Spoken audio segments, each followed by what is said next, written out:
Notification came through at 11:42 p.m. I know the exact time because I'd been watching the clock on the seatback screen in front of me, counting down the hours until we landed in Chicago.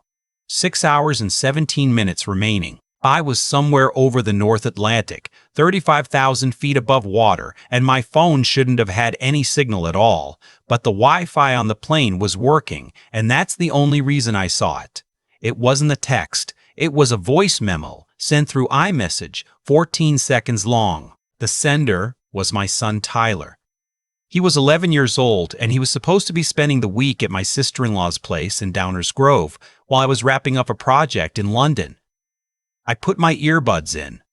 I pressed play.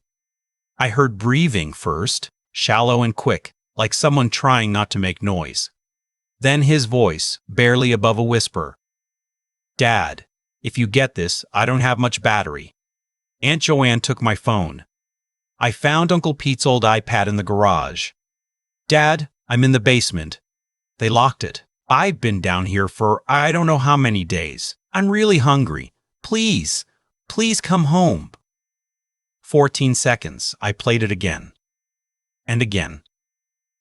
I sat there in seat 24C, a middle seat between a businessman who'd been asleep since Frankfurt and a woman with headphones in, and I could not breathe. My son was locked in a basement. I flagged down the flight attendant. I told her I had a family emergency and needed to use the satellite phone or speak to the captain. She looked at my face and didn't ask any questions. 2 minutes later, I was on a call with the ground. I gave them the address in Downers Grove. I told them my 11-year-old son had sent me a distress message and was locked in a basement. I told them to send police. Now.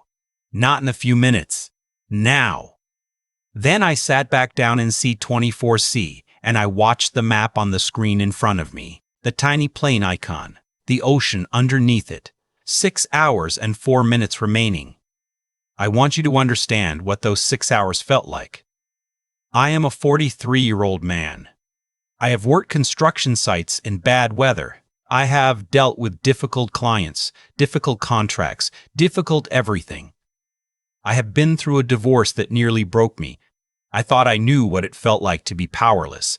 I did not know anything. There is nothing on this planet like being trapped in a metal tube over an ocean while your child is somewhere locked in a room without food, and the only thing you can do is sit there. I called my ex-wife, Diane. No answer. I called her again. No answer. I texted her. Tyler sent me a voice message. He says he's locked in Joanne's basement. I've already called 911. Call me back right now. She didn't call back. I need to go back a little because none of this makes sense without the context. Diane and I divorced 4 years ago. It wasn't ugly, or at least it didn't start that way. Tyler was 7. We agreed on joint custody. He'd spend weekdays with her during the school year, alternating weekends with me, and we'd split summers. It worked mostly. Diane and I weren't friends, but we were civil. We communicated about Tyler. We showed up to his school events. It was fine. Diane's sister Joanne was another story. Joanne and her husband Pete had been married for 12 years. No kids. They lived in a 4-bedroom house in Downers Grove, about 40 minutes from my apartment in the city. Pete was an electrician. Joanne had worked in insurance for a long time before she stopped a few years back. I never understood exactly why she stopped or what she did with her time after that. What I did know was that Joanne had never particularly liked me. From the beginning of my marriage to Diane, Joanne had this way of looking at me like I was something she'd stepped on. I figured it was just one of those things. Some people don't warm to their siblings' spouses. I tried to be polite. I brought bottles of wine to holidays. I asked Pete about the bears. After the divorce, Joanne got worse. She'd make comments in front of Tyler. Little things. Your dad travels a lot, doesn't he? Must be nice. Or you can always stay here if you need to, sweetheart. Said to an 8-year-old in front of me at a birthday party. I let it go. I always let it go because the alternative was conflict, and I didn't want Tyler in the middle of conflict. This particular trip to London had come up fast. A client I'd been working with for 2 years needed me to fly over and sign off on revised plans in person. It was the kind of thing where showing up mattered. I was supposed to be gone for 5 days. Tyler's summer break had just started. Diane said she'd handle it. I found out 3 days into my trip that handle it meant dropping Tyler at Joanne's. Diane had a last-minute work conference in Phoenix. She hadn't told me she was going away too. She hadn't told me Tyler would be with Joanne. I found out because Tyler texted me a photo of Joanne's backyard and said, "Aunt Joanne has a really cool fire pit, Dad." I wasn't happy about it. Tyler and Joanne weren't close, but he seemed fine. He texted me normally for the first 2 days, told me Joanne made him mow the backyard, told me Pete showed him how to use a drill. Normal stuff. Then the texts got shorter. One-word answers. I figured he was just a kid, bored at a relative's house, not in the mood to chat. I didn't push. The last text I got from him before the voice memo was 2 days before I flew home. It just said okay in response to me asking if he was doing all right. After I landed, I got through customs faster than I ever have in my life. I practically sprinted to the Uber pickup. I called the Downers Grove Police Department directly while I was in the car. The officer I spoke to told me that patrol had made contact at the address. He said they were still assessing the situation. He said he could not give me more details over the phone, but that I should come directly. He wouldn't tell me if Tyler was okay. I told the Uber driver I would give him an extra $100 if he got me to Downers Grove as fast as legally possible. He got me there in 38 minutes. I saw the patrol cars from the end of the block. 2 of them. An ambulance. I had the car door open before we fully stopped. A uniformed officer stepped in front of me on the driveway. He asked me my name. I told him. He said, "Mr. Callahan, your son has been located. He's with the paramedics right now. He's conscious and talking." I said, "I need to see him." He walked me around the side of the house. Tyler was sitting on the back of the open ambulance. He had a silver emergency blanket around his shoulders. He was pale in a way I'd never seen him pale. Not sick pale, but hollow pale. Like something had been taken out of him. When he saw me, he started crying before I even got to him. I got to him fast. I held him for a long time. The paramedics waited. He had been in that basement for 5 days. Joanne had put him down there on the 3rd day of his stay. She'd said it was because he'd broken something. A lamp, he told me. He'd knocked it off a table by accident. She took his phone. She locked the exterior basement door from the outside. She brought him food twice a day or sometimes once. There was a bathroom in the basement. There was a couch. There was no window. He found Pete's old iPad in a box of Pete's things, buried under some moving blankets. It had about 6% battery. He waited until late at night, connected to their Wi-Fi, and sent me that message. Then the battery died. He had been down there for 2 more days after that. The paramedics said he was dehydrated and had lost weight, but was otherwise physically okay. They wanted to take him to the hospital for a full evaluation. I said yes. I rode in the ambulance with him and held his hand the whole way. At the hospital, while Tyler was being examined, a detective came to speak with me. Her name was Pruitt. She had the kind of face that had seen a lot of things and was not easily rattled. She sat across from me in a small waiting room and asked me to walk her through everything. I walked her through everything. She told me that when officers arrived at the house, Joanne had initially claimed Tyler was staying downstairs voluntarily. She said he'd been acting out and had asked to have space. She said she was just respecting his wishes. The officers could hear him calling out from inside when they were at the back door. I stared at Detective Pruitt for a moment. I said, "She told them he asked to be in there." Pruitt said, "She did." I said, "He's 11. She said, "I said he's 11. She said, "I know." I asked where Joanne was. Pruitt told me she'd been taken in for questioning, along with Pete, who had been home during at least part of the time Tyler was in the basement. Pete's involvement was still being assessed. Joanne was not. I asked about Diane. Pruitt told me they'd been trying to reach her. She was still in Phoenix. Tyler's evaluation came back, dehydrated, as the paramedics had said. Low blood sugar. A bruise on his left forearm. He didn't have an explanation for that. He'd try to give me later.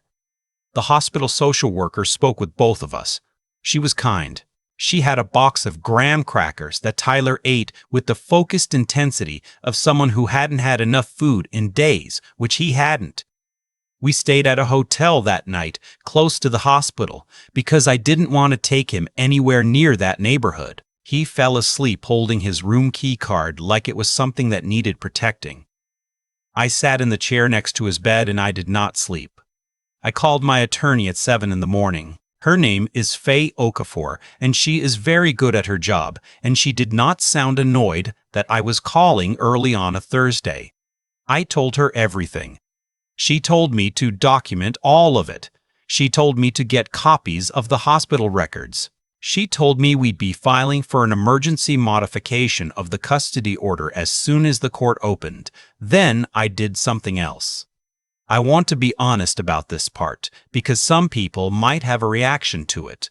While Tyler slept, I spent about 2 hours on my phone. Joanne and Pete had social media. Joanne had a Facebook profile where she posted frequently, local community groups, a neighborhood parents forum she was active in, a charity bake sale page she helped run. She was, by the image she'd constructed online, a warm, community-minded person who loved children and neighborhood events.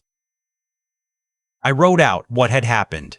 I kept it factual. I included the date Tyler had been placed in the basement, the number of days, the fact that he'd been found by police after sending a distress message from a nearly dead device.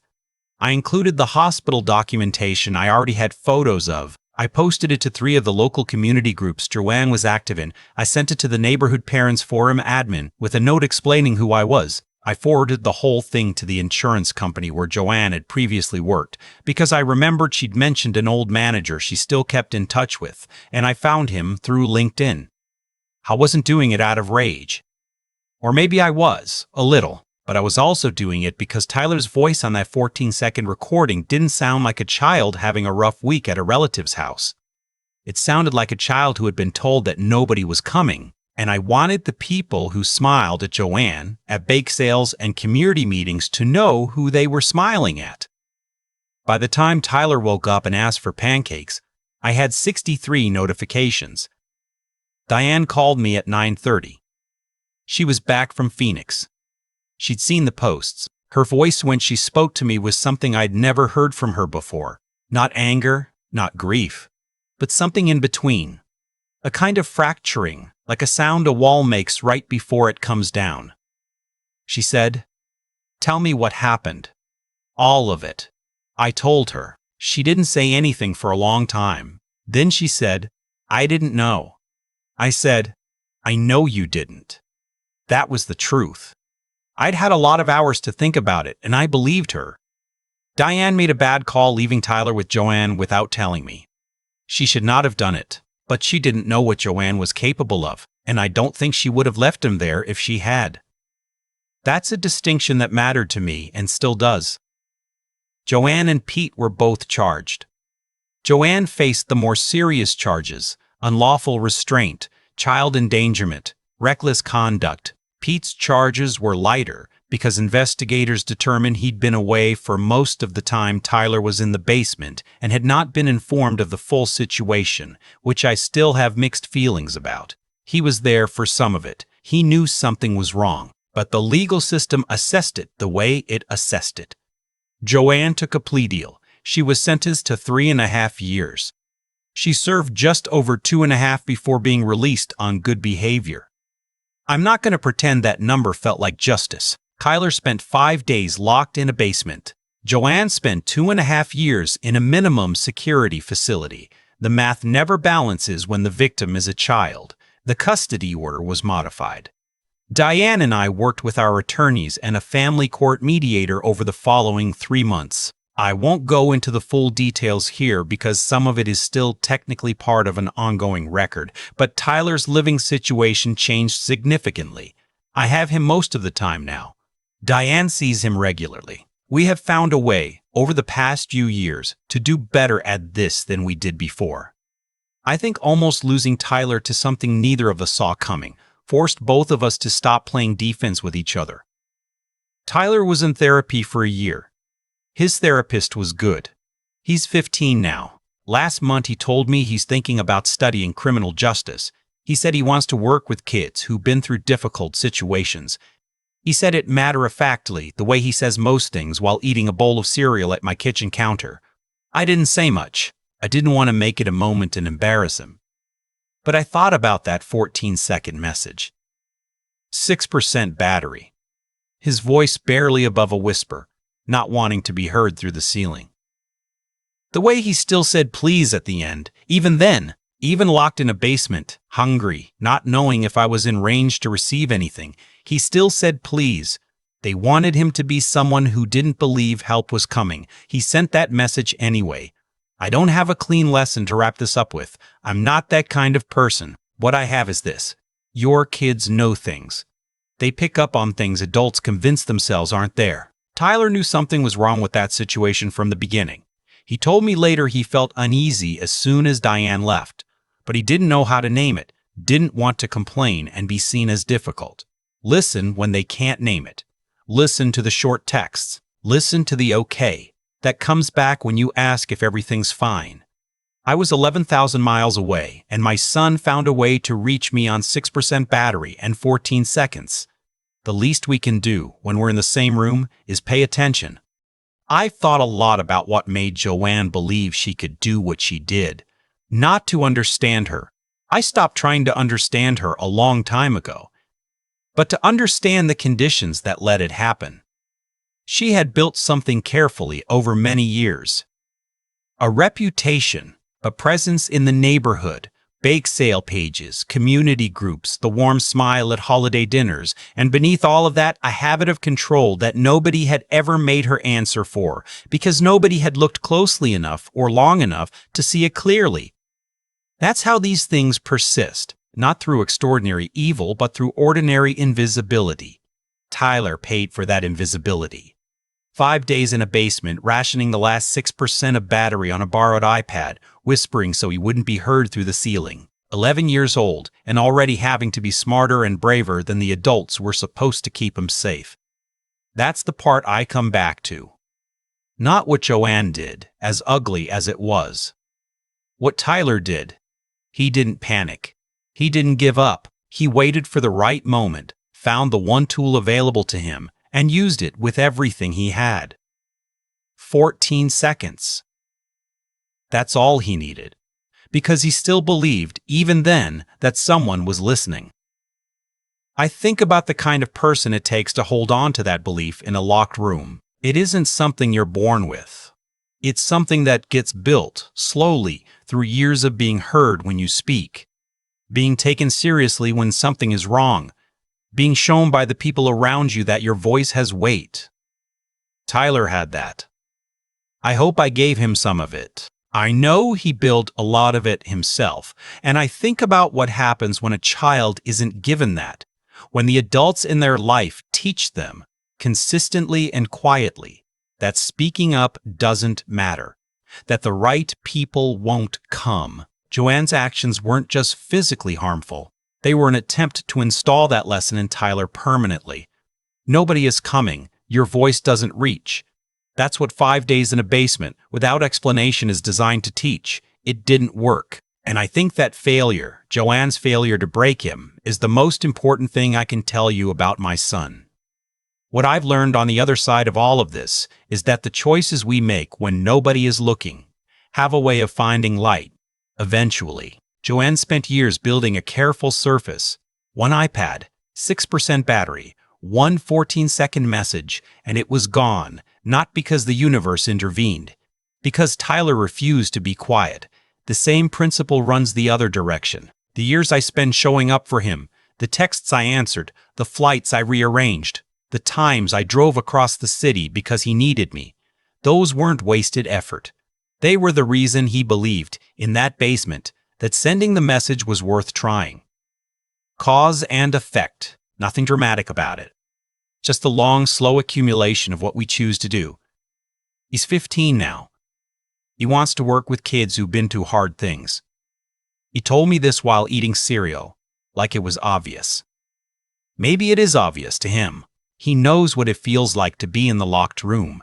He knows what it feels like when someone comes. I just want him to keep knowing that second part, The rest I think he's already figured out.